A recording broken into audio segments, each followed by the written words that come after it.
Mysteries to Die For welcomes Jim Winter back to the morgue. Jim is the brilliant mind behind the Holland Bay series, which includes Holland Bay and the Dogs of Beaumont Heights. Today we have a short mystery starring our favorite weed-smoking classic car restoring constable, Eric Teasdale. Find more of Jim's stories on his website at jimwinterbooks.com.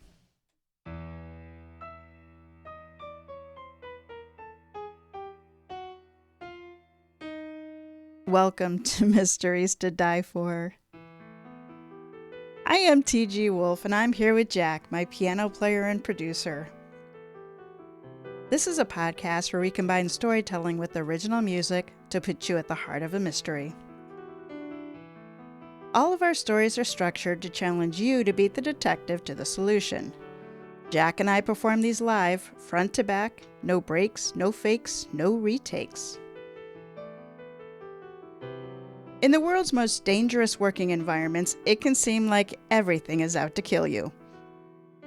The equipment you use, the materials you work with, the very air you breathe. Stored energy is a coiled viper waiting for the right moment to lash out. Owners, manufacturers, contractors, and beyond have developed safety protocols to combat sticky. That is, stuff that can kill you. Gravity, motion, mechanical, electrical, pressure, sound, radiation, biological, chemical, temperature. This season is all about the means of murder, as our authors put our sticky detective skills to the test. This is Season 9, Stuff That Can Kill You. And this is Episode 6, where electricity is our sticky means of death. This is Charbroiled by Jim Winter. So did you miss the last note on our arpeggio, or did I just miss that you didn't miss it? Well, I didn't miss it. I went bing, bing, bing, bing, bing, bing, bing, bing, bing, bing, bing, bang, bang, bang. Oh. A flare of the dramaticism. Okay. Going down to the D sharp right before coming back up to that E. Oh. And here I thought it was a flub, which made me laugh as I'm starting to try to talk. I was like, yeah. I'm sure you can all hear when I laugh as Jack has his antics on the keyboard that are just like... Yeah. It's My amazing. randomness. It's amazing how much we both listen to each other while we're doing whatever we're doing with the other parts of our brain. Yeah. Yerp. Okay. Well, so Charbroiled, that reminds me Charbroiled. of summertime. It is Summertime here in, what, February? Is that when this... That's when we're recording. Does this release But in February? No, this releases in March. March. March. Well, JD's and Lulleman, tell me how the weather in March is. But it makes me think of, summertime. And what reminds you more of summertime than Saturday in the park? Think it was the 4th of July. Can I say that? I think there was an accordion in that song, right? I vaguely remember there being like some accordion guy in the park, Was that in Saturday? I don't know. I do not know. Chicago, what a great... I feel like this isn't the first time recently that I've tried to play the accordion. Maybe you're attracted culturally to the accordion since our Uncle Rico was an accordion player. Yes, of course. What other instruments are famous to be played in the park? A choir? Yes, choirs are frequently in parks. A choir is not an instrument. Oh, yes. No? I remember that day when I was just walking through the park and everybody was like, Yes. This is heaven after all. And everything is done. Actually, that's string. Let's go. Oh, this is where it just says do. Do, D-E-U-W? D-O-O, like do. Do. Do-wop? Yes, very whoppy. Well, I'm Italian. I can say it. Wait, can I? That is against Italians, right? Okay. It is against Italians. Whoops. We can say it, guys. It's fine. It's fine. Very do-woppish. Whoops. All right. Well, I'm going to shut up. We're going to be playing... We're going to be going with that? Synthetic violin with the choir? With the choir. Number 1. All right. All right. Here we go. After that slur, let's get into it. With The Storm. Eric Teasdale had long since learned not to indulge in his herbal hobby on nights when the storms blew off of Lake Erie. Nor did he allow himself to get too deep into a restoration project, which was good the night the power went out. It saved him from having to gracefully pull himself out of the guts of a 1969 Camaro Z28 with the Corvette powertrain in the dark. It also kept him lucid when the call from the Musgrave County Dispatch came through 15 minutes after all of Buckland Township went dark. "Constable," he muttered, hoping one of the village fire departments could handle everything. "Eric," said the woman on the other end, "we have a substation down." "Anyone call Lakeshore Edison?" he asked. The dispatcher sighed the way people did when they didn't want to tell a story. "That's who called us. There's a body, and it's pretty obvious the person was messing with the transformers." Teasdale held out his phone and stared at it a moment. "In a thunderstorm? I didn't say they were smart." He grumbled something under his breath. "Be out in 10. Is the sheriff sending a detective?" The dispatcher paused and then said, an obvious smile in her voice, "They're sending Detective Smirk." Right. That was all Teasdale needed tonight. Musgrave County's biggest smart-ass detective. "Tell him I'm en route. Brandybuck Station, right?" "Is there any other substation out by Buckland Lake?" "Just the abandoned one at the rotting amusement park. Even that had been taken off the grid decades ago." He grabbed his rain gear and headed out the door. Burned beyond recognition. The substation outage drew quite a crowd.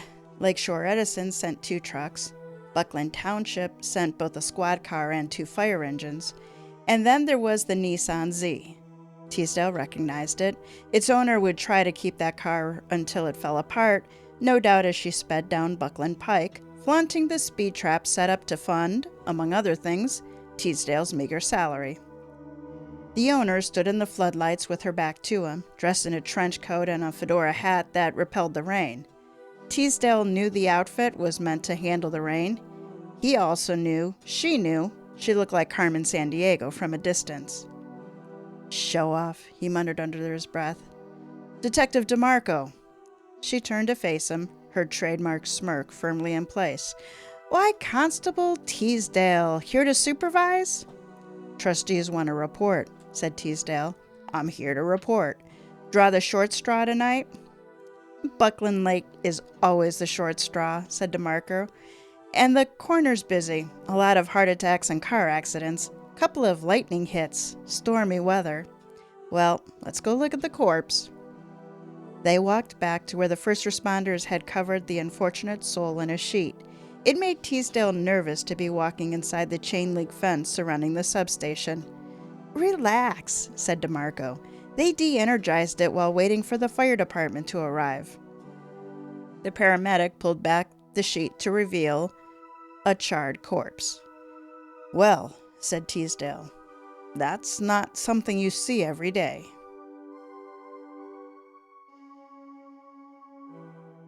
Or maybe it is something you see every day if you work in the charred corpse profession. Who knows? Nope, I can't make. There's some jokes you could make right now regarding the 30s and 40s. I'm better than that, though. I'm better than that as a person. I'm not going to make those jokes, but you can assume them. And I hope you laugh to yourself and you're like, haha, those jokes Jack would have told, those were some good ones. Those are some good ones. Yeah, if only he didn't have a soul, then he could have told them. But no. Anyway, continuing on. The ring.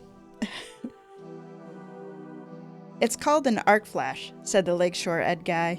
"You create contact in one of these substations where it's not supposed to go, and it creates a ball of plasma up to 20,000 degrees. Which, kiddies, is enough to turn anyone standing here into that." He pointed at the blackened corpse still awaiting the coroner's arrival. "Why is he messing with an electrical substation?" said Teasdale. "Assuming it's a he," said DeMarco. "Did anyone check to see if the plumbing is more or less intact?" The Lakeshore guy shook his head. "At this point, you're waiting on dental records, assuming the blast didn't blow out any teeth. I've seen that happen. Wait, said Teasdale. How many of these have you actually seen? The Lake Ed guy just smiled. Let's look at the corpse again, said DeMarco. They crouched over the blackened ruin of what once was a human being. Teasdale noticed something lying near the deceased's hip. What is that? DeMarco took a pen out of her pocket and used it to lift the object. Looks like a ring, a gold one. Teasdale stood looking at the corpse. The ring was intact. Since they had not been wearing it, the ring was likely in their pocket when the arc flash hit them. He whistled and summoned the township uniform over. Do we have any burglary reports in progress, say, since the blackout? Well, how the hell should I know? The township cop said. I've been here the last 2 hours. Teasdale slowly nodded. So go back to your squad. Inside, you'll find a device called a radio. With this radio, you can call dispatch to see if there are any burglaries reported since the blackout began. Can you do that for me? Smartass, said the cop. Take it up with the township trustees. He shook his head and turned to DeMarco. If they'd stop hiring mall cops and recruit someone from the city or suburbs, even the sheriff's department. He tripped over something. At his feet lay a blackened animal corpse, most likely a raccoon, but it could have been a small dog. It smelled. I think I know what our friend was doing here. DeMarco knelt and looked over the roasted animal. Ick. Teasdale shook his head. You got excited about looking at the charred corpse, but a dead animal makes you cringe? She shrugged. What can I say? I hate people. He spotted a pickup truck. Let's go look at that. They reached the truck, a battered Ram with probably close to 200,000 miles on the odometer. They found the driver's door unlocked. Teasdale took out his flashlight and opened the glove box. Teasdale, said DeMarco, we don't have a warrant. Snap the VIN, he said, and leave a paper trail, but I'm not waiting until Monday for the BMV to get back to me. He found insurance papers inside. Huh. Randy Overton. Who? Asked DeMarco. Local drywall contractor, said Teasdale, and a suspected member of the Dupree crew. Local guys work in construction, but they're also allegedly burglarizing homes on Buckland Lake, particularly Brandybuck. Why don't I know about this? Because, Maddie, Buckland Township doesn't have a homicide unit. Hence, you get to spend a rainy night in this rustic locale.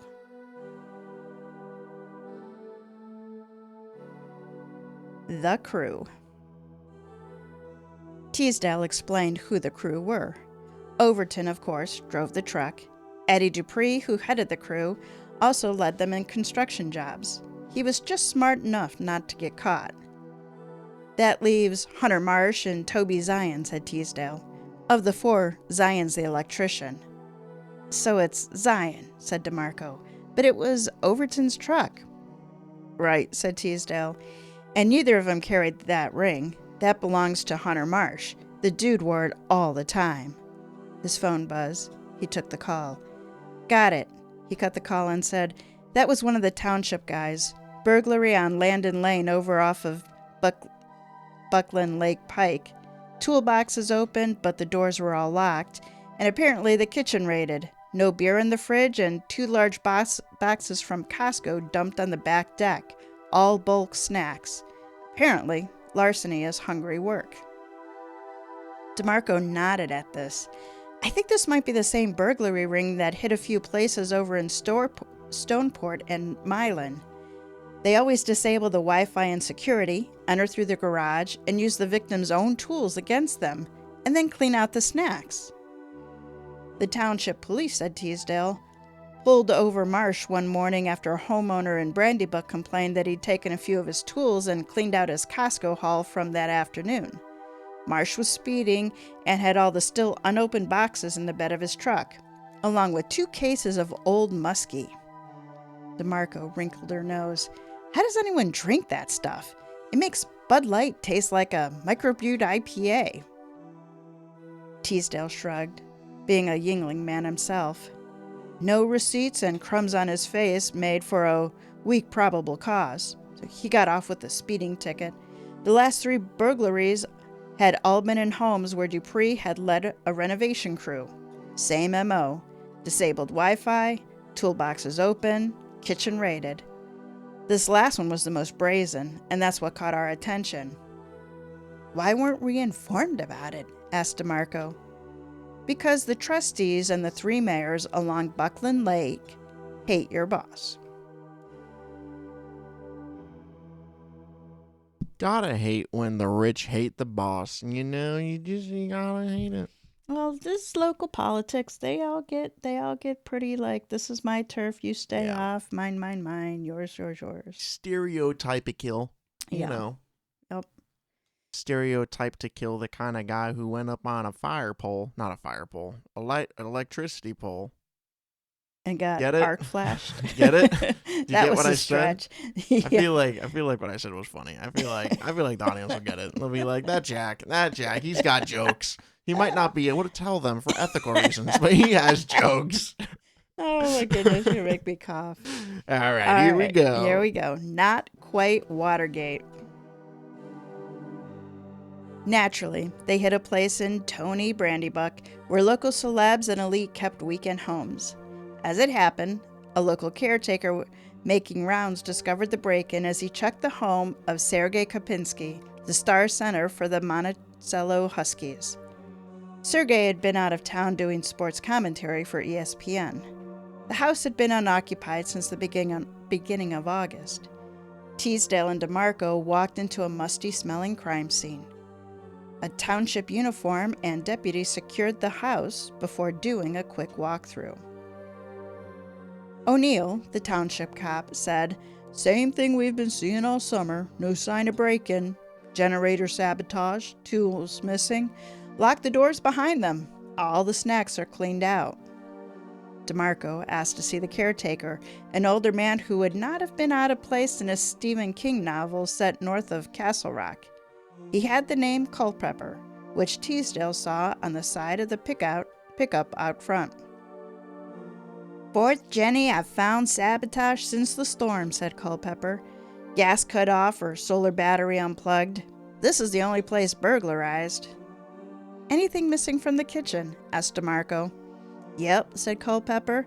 "Mr. Kopinski kept a lot of dry or non-perishable snacks on hand." "Anyone doing work on the place?" asked DeMarco. "Oh, Eddie Dupree's been remodeling the basement," said Culpepper. "Same as the other 3 places. Mr. Kopinski's going to have that pretty girlfriend of his finish this one off once Eddie completes the drywall and rewiring." "Rewiring," said Teasdale. "Who's doing that part?" "Oh, the usual crew. We got Hunter Marsh and Randy Overton. Toby Zyan's handling the wiring. He's the only one not afraid of electricity." Such big, tough men. DeMarco fanned herself like a Southern belle. "Any place we can park our car and cruiser out of sight?" "Well, the old barn's sturdy enough," said Culpepper. "Room enough for 2 cars. DeMarco grinned. "Make the call, Mr. Culpepper. Tell Dupree you found a problem in the basement." A trap, I see. "A trap, you see." I know what part of Scooby-Doo comes next. Shaggy and Scooby go running around. The trap doesn't work, but they still catch him nonetheless. Well, that's why they're running around, is because the trap doesn't work, and then they have to yes. chase Scooby and Shaggy. Yep. And then they'll unmask the electrician murderer. Yep. Which...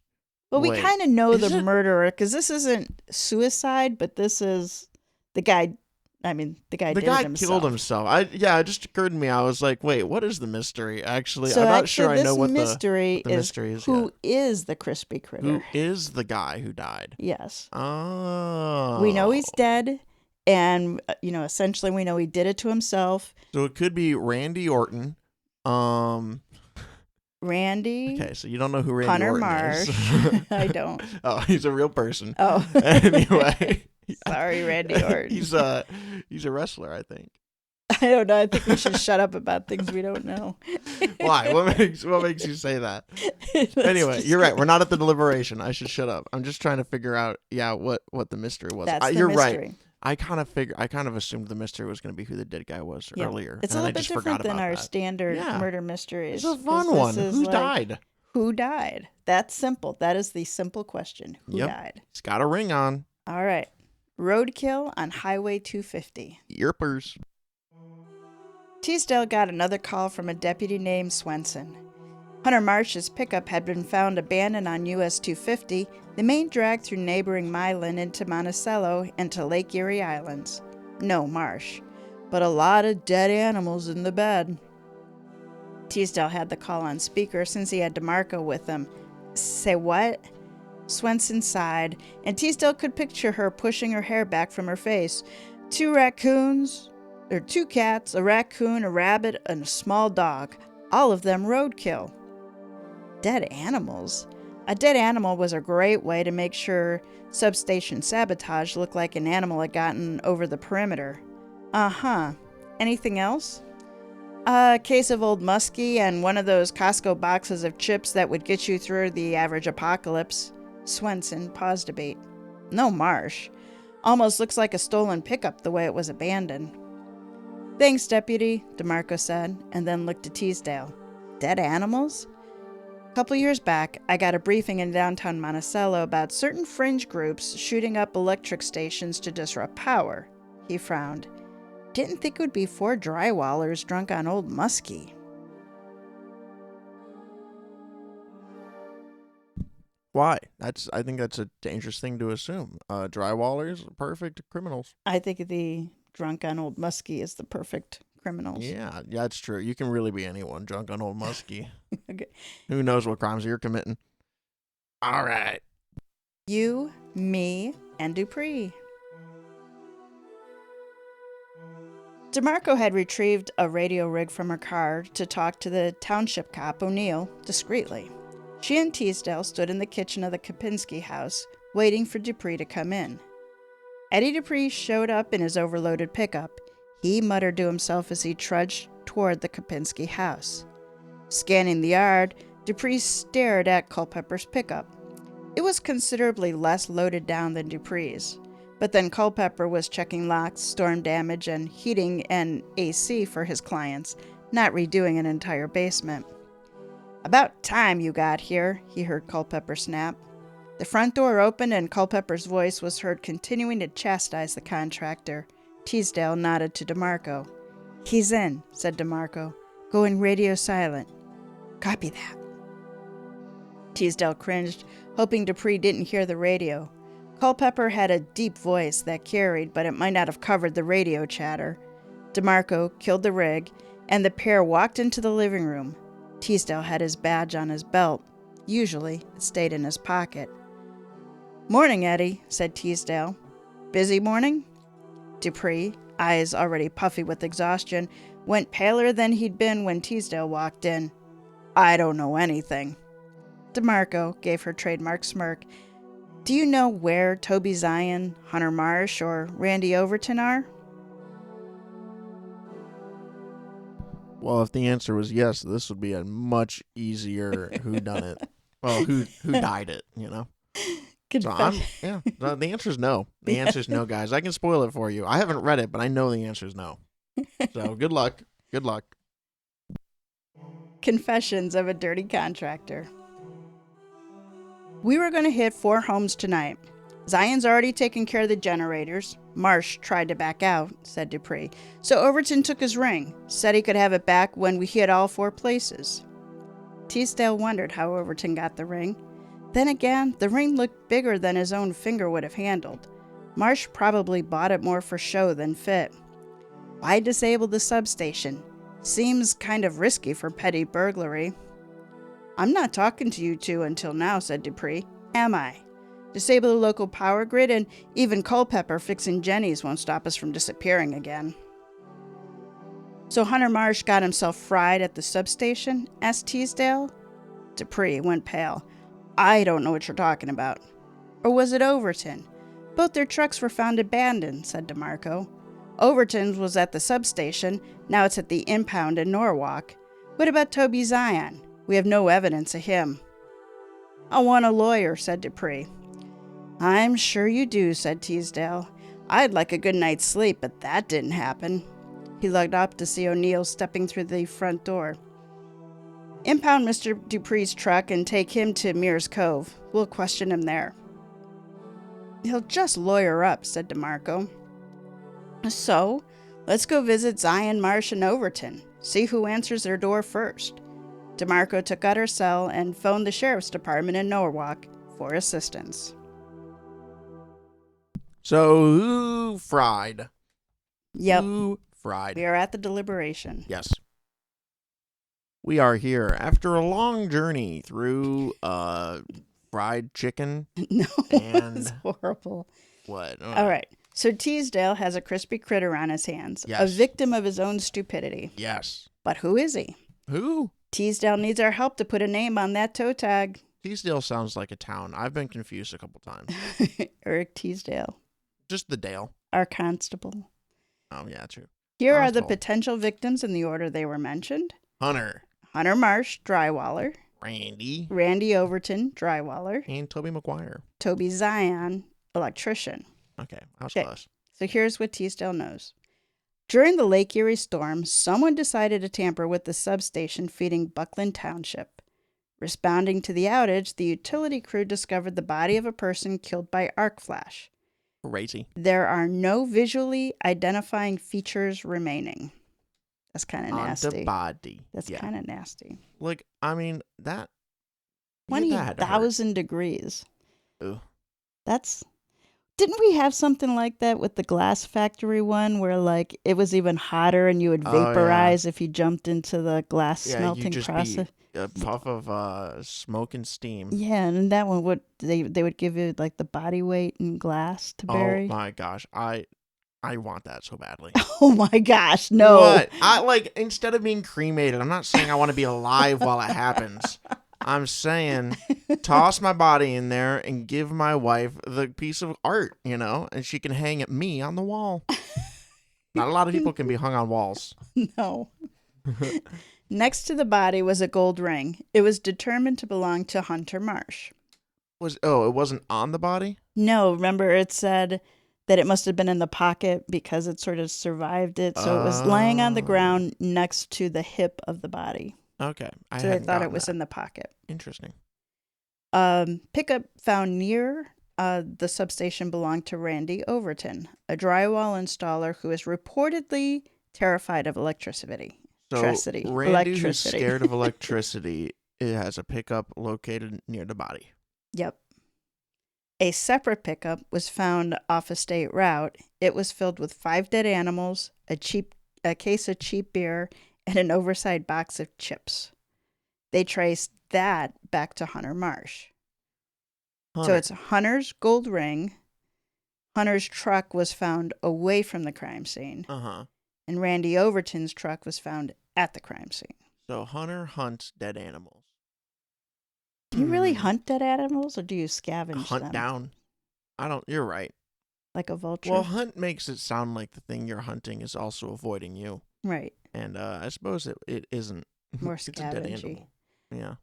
The Dupree crew was suspected of orchestrating burglaries at the home where Dupree's construction crew worked.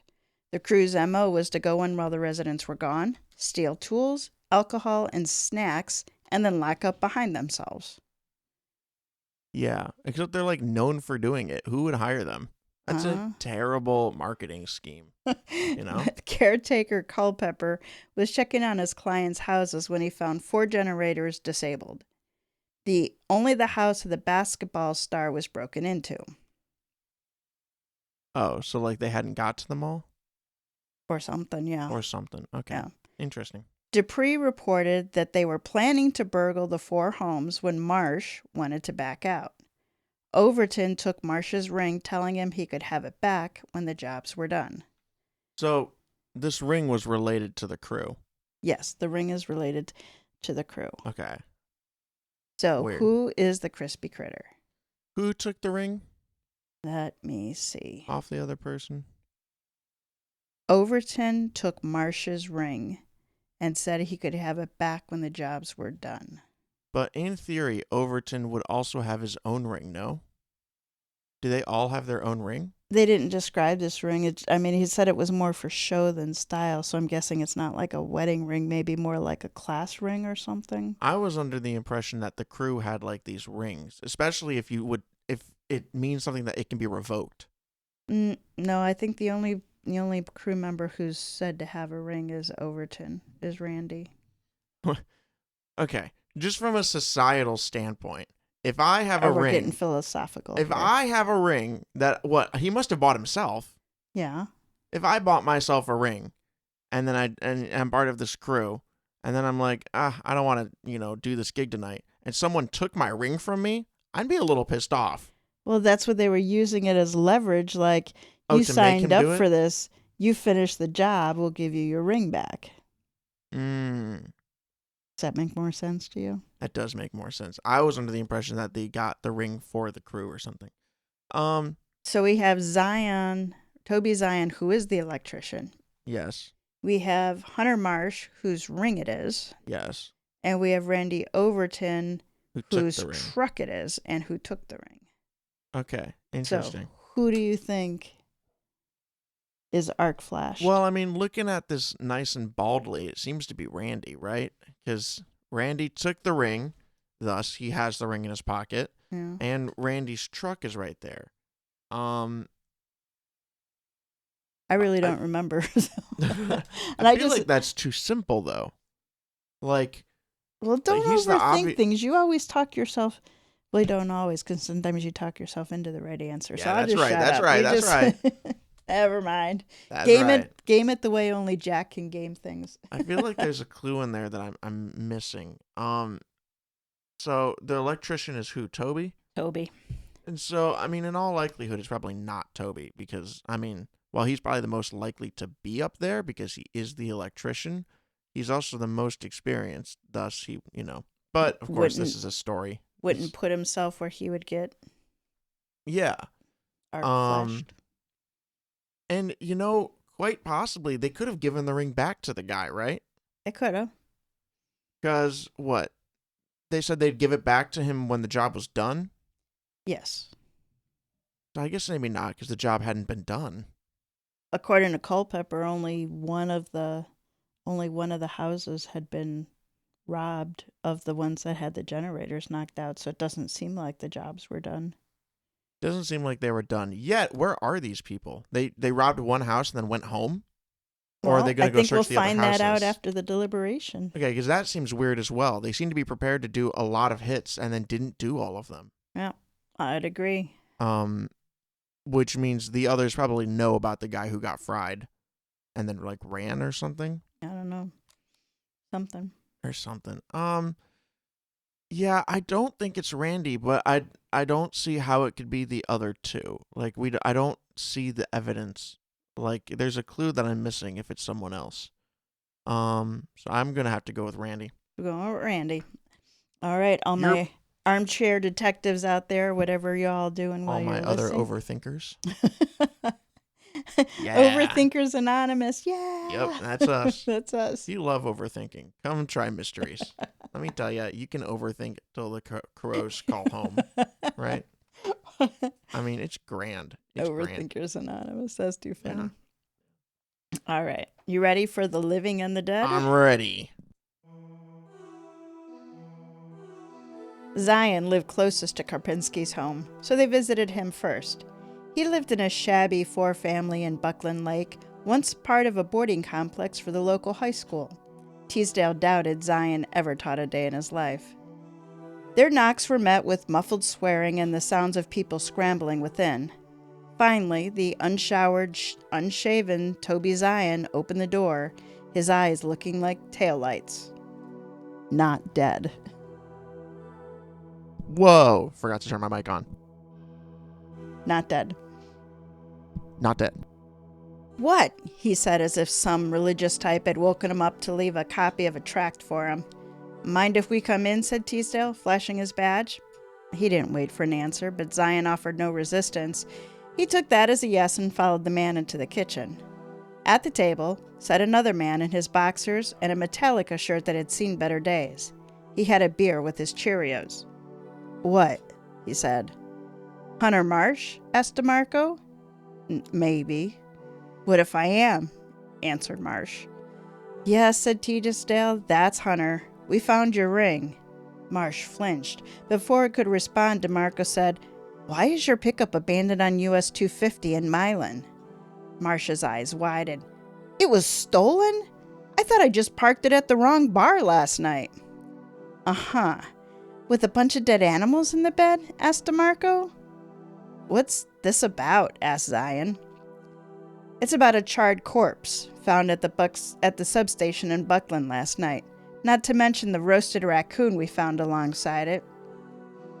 Dupree showed up at the scene of a burglary this morning. If you're here, and Marsh is here, then it must be Randy Overton. His truck was at the substation."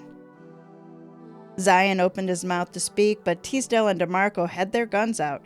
"Both of you are coming over to Muir's Cove for questioning, and if they put a rush on the DNA for that crispy critter we found this morning, I'm sure it'll turn out to be Randy Overton. We'll know in a week or two." "You have no proof," Marsh said. "We never set foot in anyone's house last night. I don't know anything about no substation." Teasdale reached inside his pocket and took out the baggie containing his gold ring. "You sure about that?" Zyan said, "I want my lawyer."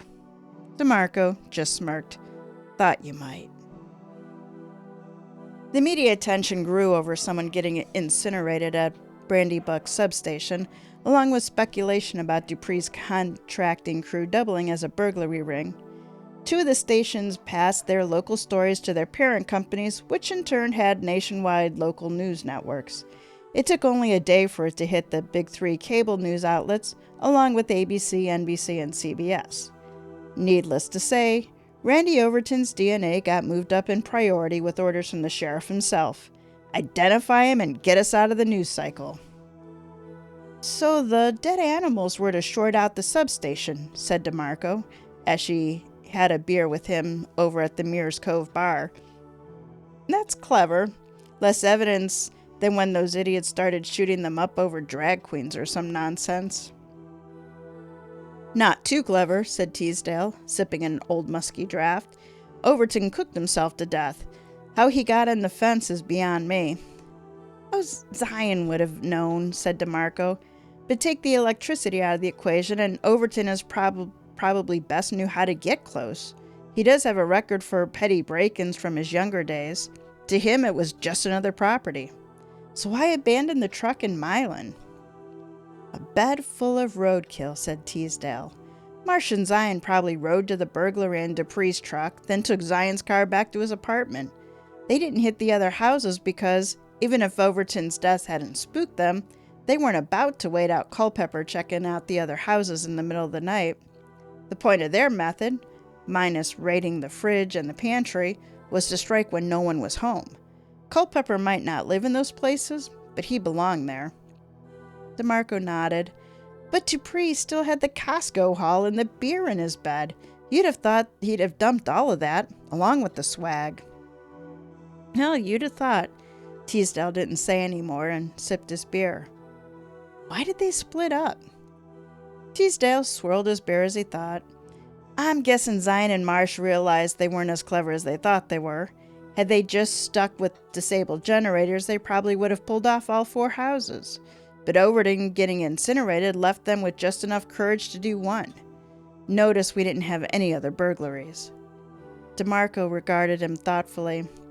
"Well, the chief deputy did remind me that Buckland Lake attracts its share of Florida men." Teasdale spit out his beer in a spray, trying not to laugh. The end. It was Randy. It was Randy. I was right. So there's a couple of little Easter eggs in there for us. Yeah, how's that? So the story that Jim wrote last season for Anything But Murder was the Florida Men with the alligator. Oh, that's right. Which was also an Eric Teasdale mystery. Oh, I didn't notice. That story, at least part of it, came out of Jim and I emailing back and forth and me telling him stories that you and your brother would tell me about Florida men. Oh, yeah.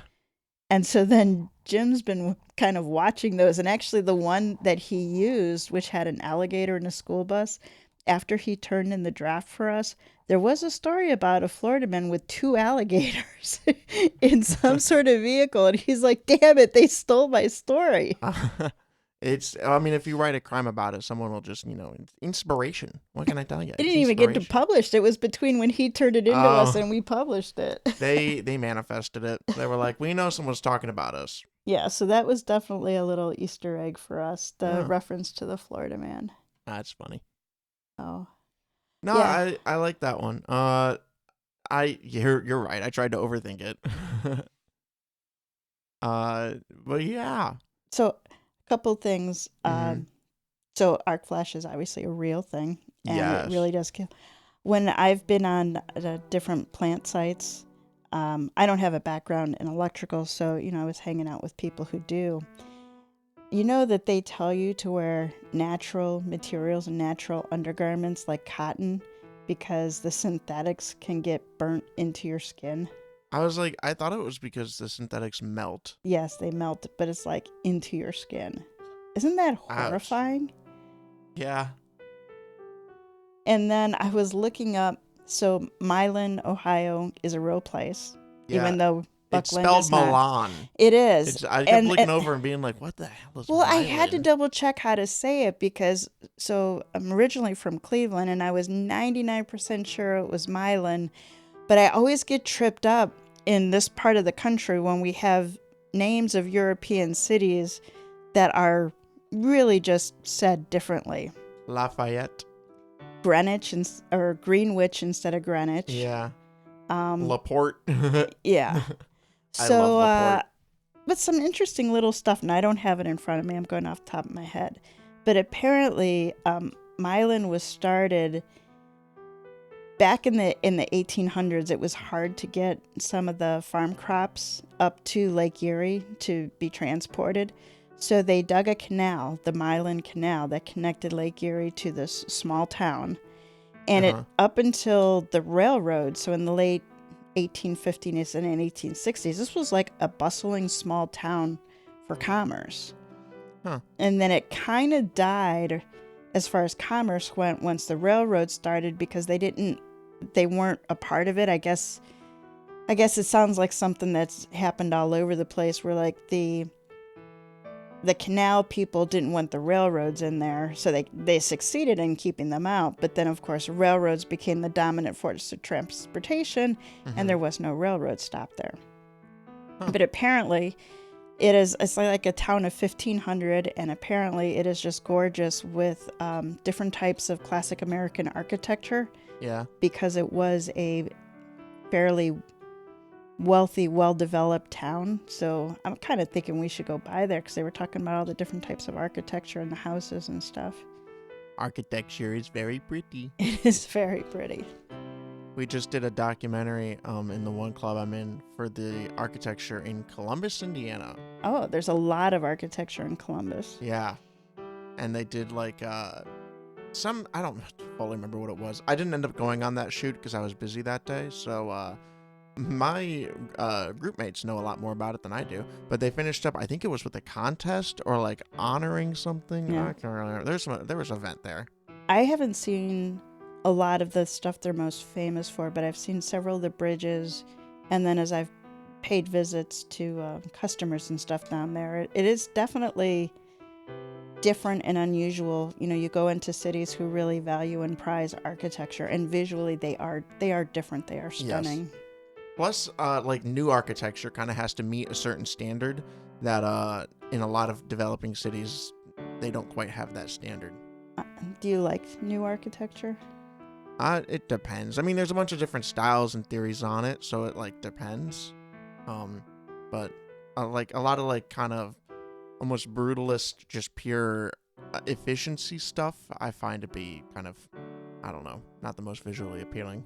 I don't like those.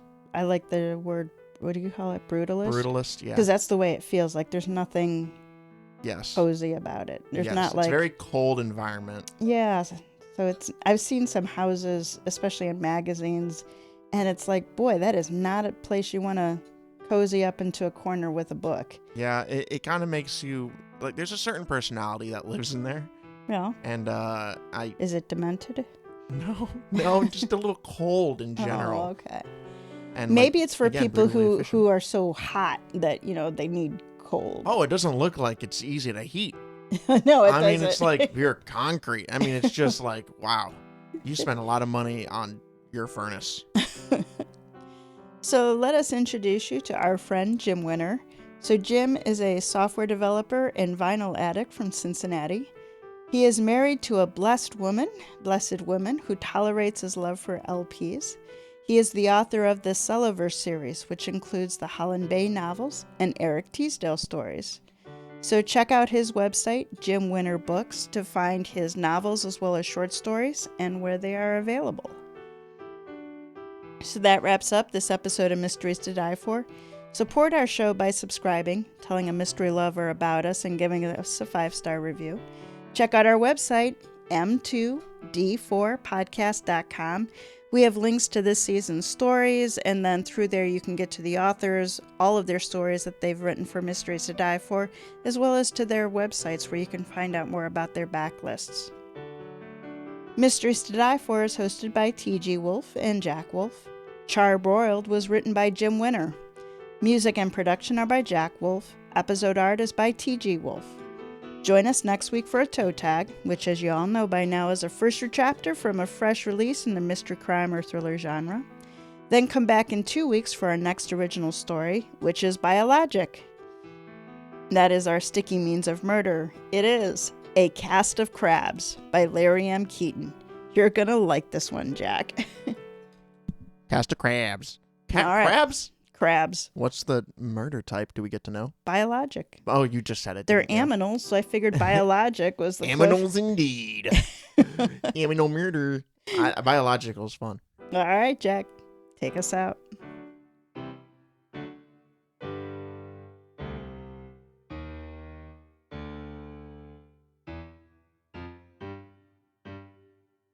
Goodbye.